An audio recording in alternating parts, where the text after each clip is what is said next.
Lihlehlisela umhla ka-8 Septhemba icala lalo waseBurundi ozibiza ngomfundisi othe wazama ukubulala wakuleli wesifazane othe wamgwaza amanxeba angu-40 emzimbeni kanye nasekhanda.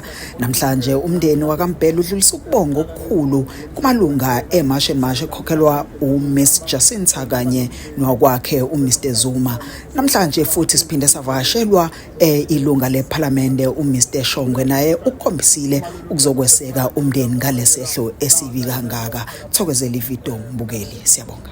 Biza kanjalo imember of parliament omephansi kwethu umele bonke laba abanye mesuka la uyolreport udaba eParliament ukuthi ufikile wazibonela wabona ini. Thank you so much mfethu uNcebo Shongwe mfethu ube khona. So namhlanje ke siwumndeni sibe nakho nje ukuba relief kancane, sathi nokujabula kancane ngoba lento besilokho sisho siwumndeni sithi lo muntu lo uya actor akahlanyi.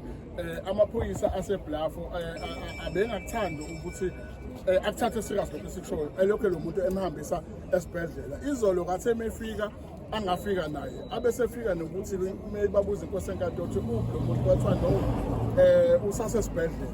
Ambuza inkosi enkantolo izolo umseshi wecala ukuthi kanti bebembhalisa isikhathi singakanani bathiwa 72 hours, bathiwa ukapheli, bathiwa hayi uphele ebusuku esho ngayo izolo. So wabe sethi kena seqala omunye wabasamdinga laphana, kanti yini lengaka abamdingela yona kathi hayi bonakala ngathi unokuphazamiseka. So yabe sithi inkosi enkantolo izolo no ngicela ukuthi afike ke sizoyibonela lokuphazamiseka, bese kuba yimina othatha isinqumo sokuthi ngempela lento enilonisho ukuthi nifuna umuse eFort Nipah i-right ngempela.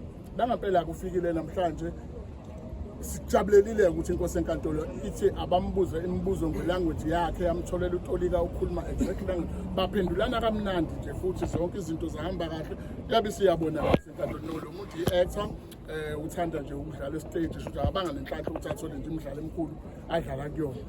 Sesiqalela owayo. So ke yabe sithi ke ayisibonike isidingo sokuthi ayisiwe eFort Nipah. Lo muntu ufit ukuthi angakumela ukuqala itrial, akahambe ke aye eWestville ayolindela ngakhona umhla ka-8 kuSeptember. So lokho kusijabulise kakhulu ngoba into besikade silokho sisho ke nommeli wethu uMsholozi siyikhuluma lento esibhedlela nakhona khona labangahambisanga khona ngendaba ngoba lo muntu siyabona ukuthi besiplane yaqeda indaba ukuthi eqiswe besihamba behamba ngoba besiphumile indaba ukuthi uyahamba uyohlala u6 months eFort Nipah engakazi ukuzobingelela. So sibonga abafowethu ukusukuma kwenu lolu daba indlela esisukumela ngakhona, simbonge noMsholozi njengommeli womndeni ukuthi indlela alisukumele ngakhona sikwazile ukuthola iqiniso namhlanje ukuthi no lo muntu fit, futhi samuzwa methi akayifuni ibheli. Lokho kuchaza ukuthi uyazi ukuthi wenzeni. Samuzwa methi akamfuni ummeli, uyazi ukuthi wenzeni, uyawazi amacala anyantisayo awenzile. Udokotela ngike ngachaza usithi usalula impilo yakhe esibhedlela, wakwaza ngisho umshanami ozalwa uyusisi.